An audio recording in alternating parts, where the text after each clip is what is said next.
Hello friends, welcome to my channel Prosto Hub. So in this session I'll be continuing with our previous topic, that is full mouth rehabilitation. So we have discussed the introduction, causes of tooth surface deformation, types of broken down dentition and its features, indications and contraindications of FMR. In this session we'll be discussing the classification of patients requiring occlusal rehabilitation, diagnosis and treatment plan, and methods of obtaining space in a wound down dentition. So first let us see the classification of patients requiring occlusal rehabilitation. There are mainly two classifications. First one is Turner and Missirlian classification proposed in 1984. The second one is Brecker's classification. You can expect the classification as a viva question. So in Turner and Missirlian classification, they have categorized patients into three groups based on the loss of vertical dimension of occlusion and also whether space is available for rehabilitation. So in category 1, there is excessive wear of the tooth structure with loss of vertical dimension of occlusion. In category 2, excessive wear without loss of video but with space that is available for rehabilitation. And in category 3, there is excessive wear without loss of video but with very limited space for rehabilitation. So let us see the classification in detail. So first one is excessive wear with loss of vertical dimension of occlusion. A typical patient belonging to this category has few posterior teeth and an unstable posterior occlusion. So we have seen that loss of posterior support is one of the reasons for full mouth rehabilitation. So there is loss of posterior support in this category, and also there is loss of video. So there is loss of facial contour that results in drooping of the corners of the mouth. So mainly two things you have to remember in this is excessive wear is there with loss of vertical dimension of occlusion, and there is loss of posterior support. So patients with dentinogenesis imperfecta comes in this category. And another feature of this category is that the closest speaking space is of 3 mm and interocclusal distance or the freeway space is 6 mm. So let us see the difference between the freeway space and the closest speaking space. So freeway space or interocclusal distance, it is the distance or gap that is existing between upper and lower teeth when the mandible is in the physiological rest position or the relaxed position, that is usually 2 to 4 mm when observed at the position of the first premolars. So that is what is freeway space. Now what is closest speaking space? This was proposed by Silverman, and it is the closest relationship of the occlusal surfaces and incisal edges of the mandibular teeth to the maxillary teeth during function and rapid speech. That means during the phonation or pronunciation of sibilant sounds, the incisal edges or the occlusal surfaces of maxillary and mandibular teeth comes in very close relationship. So there is a minimum distance between the incisal surfaces, and that is called as closest speaking space. Usually this is 0 to 10 mm. So when there is a loss of video, the freeway space usually increases. So as you can see in this, the freeway space is 6 mm and the closest speaking space is 3 mm. Now coming to the next category, that is excessive wear without loss of vertical dimension of occlusion but with space that is available for rehabilitation. Let us see the features of this category too.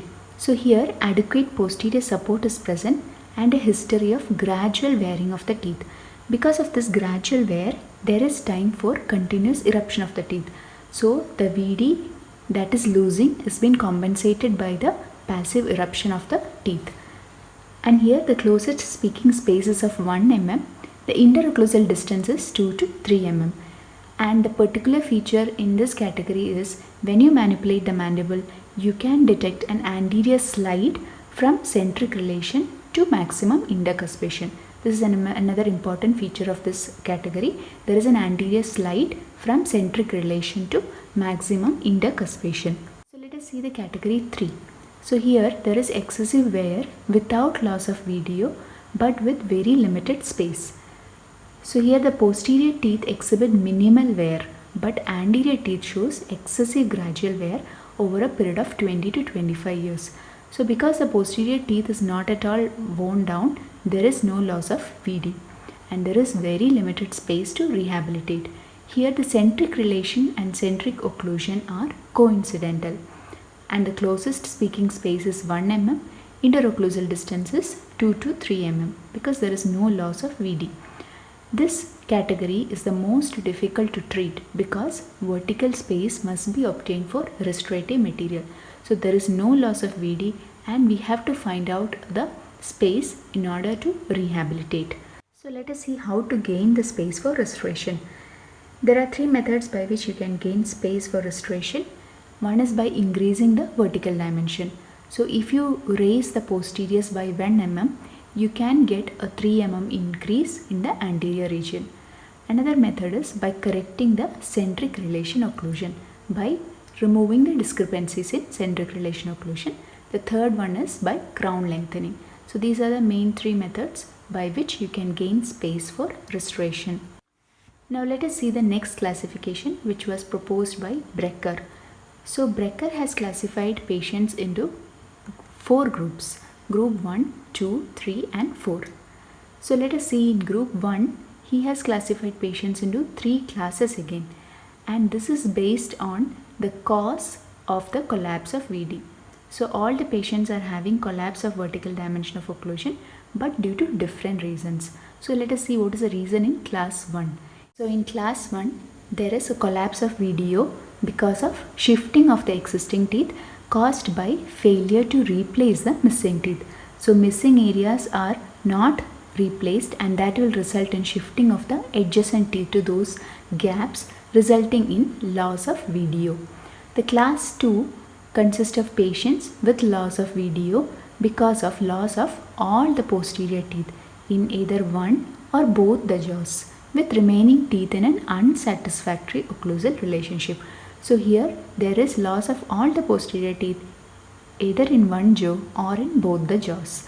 And class 3, patients with collapse of VDO because of excessive attritional wear of the occlusal surfaces. So remember, in group 1 there are 3 classes. All the classes have patients with collapsed of VDO but due to different reasons. So coming to group 2, here there are 2 classes. Both the patients are having a satisfactory occlusal relationship. Class 1 consists of patients with all or sufficient natural teeth present, and class 2 consists of patients with limited teeth present. But both the classes are having satisfactory occlusal relationship. Coming to group 3, here patients requiring maxillofacial surgery or orthodontic treatment as an aid in restoring the lost VD. So either they require maxillofacial surgery or orthodontic treatment. Coming to the last group, that is group 4, here patients need sectional treatment over extended period of time because of the status of their health or any age factor or economic factor. So there are basically 4 groups by Brecker. Among the 2 classification, Turner and Misselian is most important, but you can expect Brecker's classification as your Viva question. Coming to diagnosis and treatment plan. So let us see the diagnostic aids that are required before commencing the full mouth rehabilitation. As in every treatment, you need to record the history, medical history, dental history, behavior evaluation, whether the patient is cooperative or not for full mouth rehabilitation. Then the radiographs, that is IOPAs and OPGs. Photographs are also essential because the color of the teeth and gingiva is recorded, and they are very essential to recall to the patient's mind the state or condition of his oral cavity prior to the restorative dentistry. Then comes the clinical examination, the diagnostic wax-up. So before doing the diagnostic wax-up, you have to remove all the occlusal discrepancies. Once the discrepancies are removed, you can make a gypsum cast, and on that you can do your mock tooth preparation. Planning of subgingival margins and also surgical crown lengthening can also be carried out on this cast, and once everything is done, you can make your wax pattern. This will give you an idea of your final prosthesis, and once it is done, you can make an elastomeric putty mold, and that will help you in your temporization stage in order to give temporary crowns for the patient. Or else you can cut the mold along the long axis and can be used as an reduction guide during your intraoral tooth preparation. The next diagnostic aid is computer imaging to demonstrate the various treatment options. So the computer aided image manipulation can be used in order to create the future appearance, and that will help the patient to view his future appearance of the oral cavity after treatment. Now coming to the treatment plan, so basically there are three phases.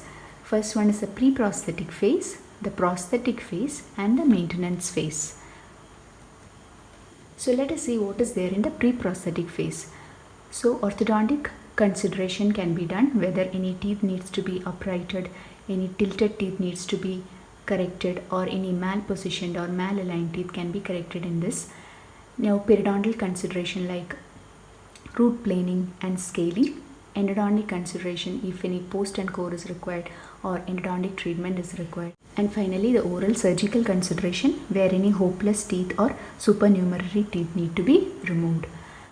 Next is the prosthetic phase, which consists of two stages. One is the immediate treatment, other one is the definitive treatment. So patients with amelogenesis imperfecta during childhood needs immediate treatment, otherwise it will cause a psychological disturbance and also it will impair the relationship between the maxillary and mandibular teeth. So such situation needs immediate treatment, whereas certain other cases we can wait until all the teeth erupt and then start with the treatment. So that comes in the definitive treatment. So there are two stages in prosthetic phase. One is the immediate treatment, the other one is the definitive treatment. So let us see what are the methods of obtaining space in worn anterior teeth. So the first one is the Dahl appliance. This is particularly used if the wear is localized in the upper anterior region. So this is an orthodontic appliance, and once you wear it, it will create your posterior teeth separation. So it will create the interocclusal space for rehabilitation by a combination of two mechanisms.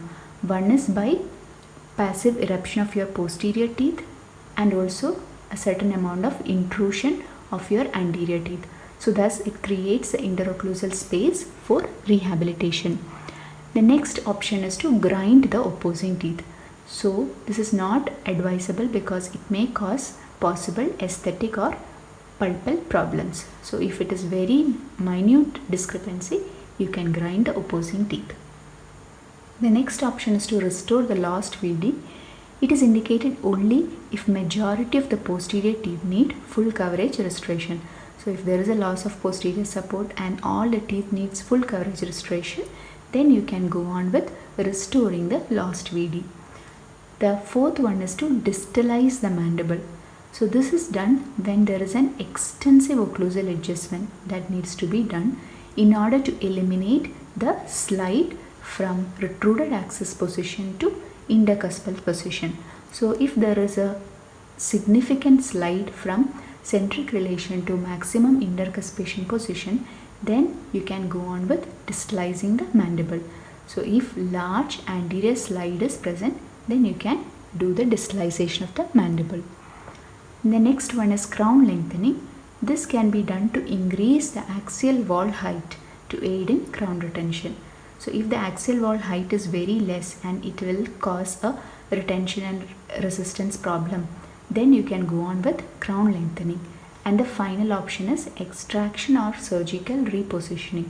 This is rarely indicated but may be required where gross over eruption has occurred.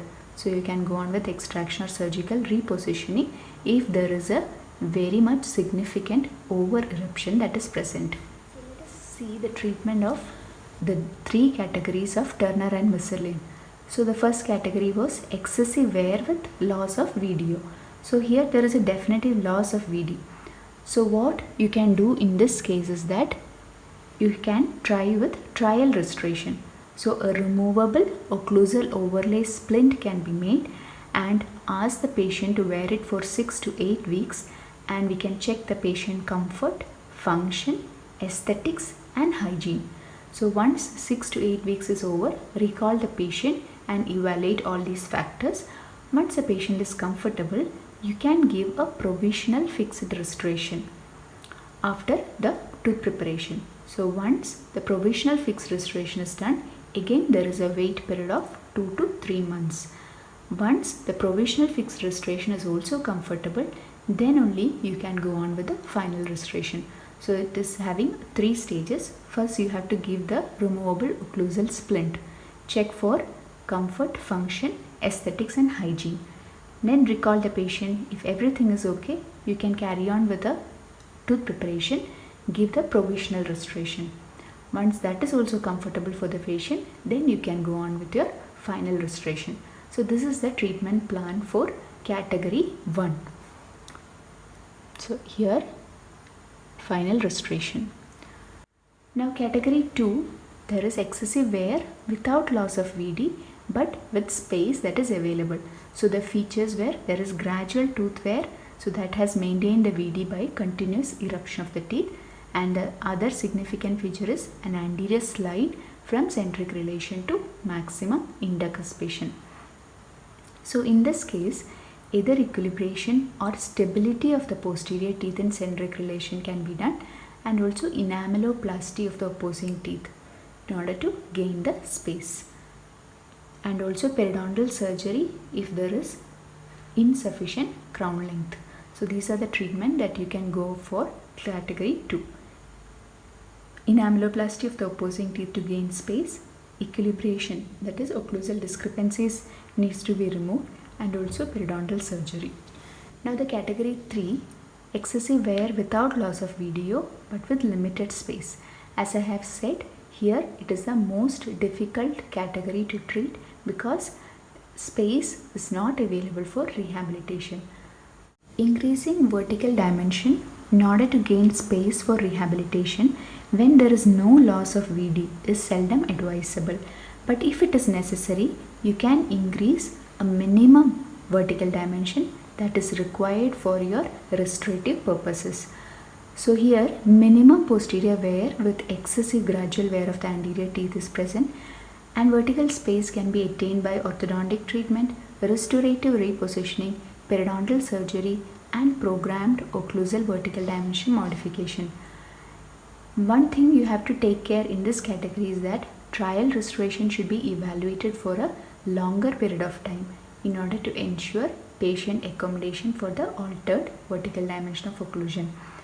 Because you are increasing the VD to a minimum amount, there is a chance of tooth movement. So it is always advisable to give protective hard resin occlusal splint because it will prevent the tooth movement. So these are the treatment plan for category 3. So here comes to the end of this session. Thank you all for watching my video. If you are finding this useful, please do like, share it among your friends and subscribe. If you have any doubts, please do message in the comment section or you can directly mail me in this mail ID. Thank you.